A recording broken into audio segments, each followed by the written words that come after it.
Welcome.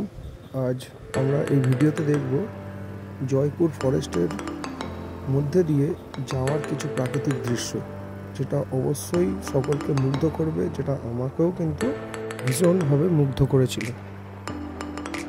প্রথমেই বলে রাখি যে জয়পুর ফরেস্ট থেকে কলকাতা থেকে জয়পুর ফরেস্টের ডিস্টেন্স হচ্ছে প্রায় 150 কিলোমিটারের মতো। তাই আমরা খুব সকাল সকাল বেরিয়ে পড়েছি। অ্যাকচুয়ালি আমাদের রাইডটা জয়পুর ফরেস্ট ছিল না, আমরা যাচ্ছি রাঁচি খড়গপুর দিয়ে সুবিধা, কিন্তু জয়পুর ফরেস্ট বা পুরুলিয়ার উপর দিয়ে আমরা যাবো বলে, বিশেষ করে পলাশ ফুলটা দেখবো বলে আমরা এই রোডটাকে ধরেছি। তো সেই জন্য আমাদের এই জয়পুর ফরেস্টটাকে ক্রস করতেই হবে। অনেকে আবার এই জয়পুর ফরেস্ট শুধুমাত্র জয়পুর ফরেস্টকেই রাইড করবার জন্য আসেন। আর জয়পুর ফরেস্টের আরও একটা মূল আকর্ষণ আছে, এটা জয়পুর ফরেস্ট জাস্ট যেখান থেকে স্টার্ট হচ্ছে ঠিক তার মুখে রয়েছে মনোবিতান রিসর্ট। অনেকে একদিনের ট্রিপে সকালবেলা বেরিয়ে এই মনোবিতান রিসর্টে এসে জয়পুর ফরেস্টকে কভার করে আবার মনোবিতান রিসর্টে থেকে খাওয়া দাওয়া করে আবার রাত্রিবেলা বাড়ি ফিরে যান। ওয়ান ডে ট্রিপের জন্য কিন্তু এই জায়গাটা বেস্ট। আমরা এখন যাচ্ছি জয়পুর ফরেস্টের ভিতর দিয়ে, এবং সাইডে যে গাছ, এটা দেখে মনে হচ্ছে যেন একটা সবুজের প্রাকৃতিক টানেল তৈরি করেছে। আর এর মধ্যে দিয়ে যেতে গেলে মনকে অবশ্যই ভীষণ জয়পুর ফরেস্টের আরও একটা আকর্ষণ হল ব্রিটিশ পিরিয়ডে তৈরি হওয়া একটা এয়ারপোর্ট। এই এয়ারপোর্টটা জঙ্গলের ভেতরে অনেকটা ঘুরতে হবে। আমরা অবশ্যই সেখানে যাবো না, যদিও যেতে গেলে যে সময়টা লাগবে সেই সময়টা আমাকে নির্ধারণ করবো। আগেই বলেছি যে আমরা আছি, তো কেউ চাইলে এই বনলতা রিসোর্ট ঘুরে জয়পুর ফরেস্টের মধ্যে দিয়ে এই ব্রিটিশ পিরিয়ডে তৈরি হওয়া এই এয়ারপোর্টটা সেই এয়ারপোর্টে কিন্তু ঘুরে যেতে পারে। সেটা কিন্তু আমাদের কাছে আনন্দ পাবে অবশ্যই। এই জয়পুর ফরেস্টটা প্রায় 11 কিলোমিটার ডিস্টেন্স, তো যেতে বেশ কিছুটা সময় লাগবে। তো চলো আমরা আরেকটু উপভোগ করি এই জঙ্গলটাকে। জয়পুর জঙ্গল ক্রস করব, আর হাতে বাইক থাকবে, আর আমরা দাঁড়িয়ে একটু ছবি তুলব না, সেটা তো হতে পারে না।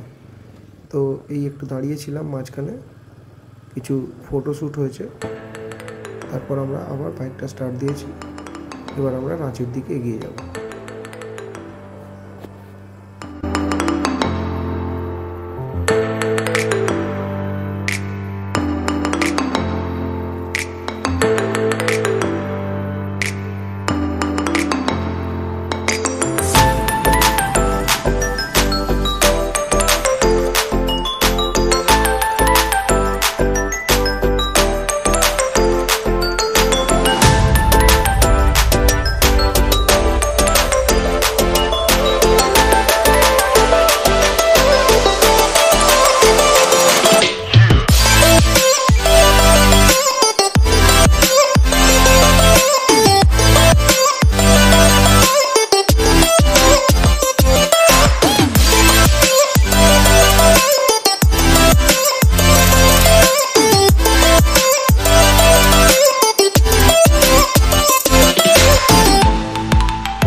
আমরা প্রায় চলে এসেছি জয়পুর জঙ্গলের শেষ প্রান্তে।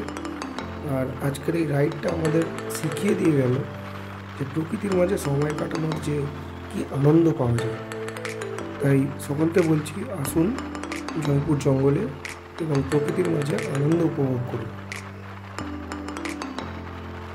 ভিডিওটি কেমন লেগেছে অবশ্যই জানাবেন।